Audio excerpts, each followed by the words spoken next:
Ajo njihet si një nga femrat më të bukura që është ulur në parlament, po flasim për ish-deputeten e Partisë Socialiste, Arta Date, e cila është vlerësuar për bukurinë e saj, shihen në të veshur, por më shumë për formimin e saj dhe gjurmën që ka lënë në politikën shqiptare.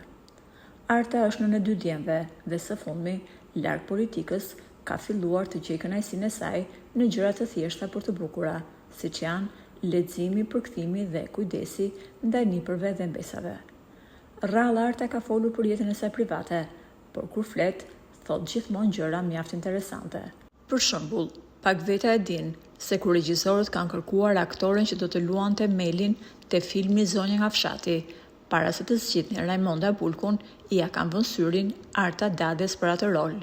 Por Dade, e cila ishte studente në ato vite, nuk e ka pranuar ofertën që është bërë. Më pas, ky rol u dha Raimonda Bulkut dhe dihet që filmi ka patur një sukses të jashtëzakonshëm. Ish-deputetja socialiste ka treguar edhe një detaj interesant të jetës së saj, që pak veta e din.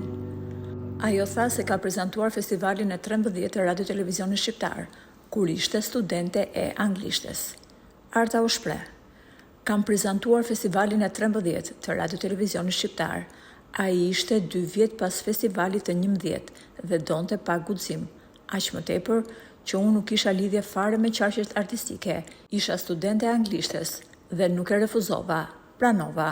Partneri im, kur dola nga grimi, më tha: sa e bukur që je bërë.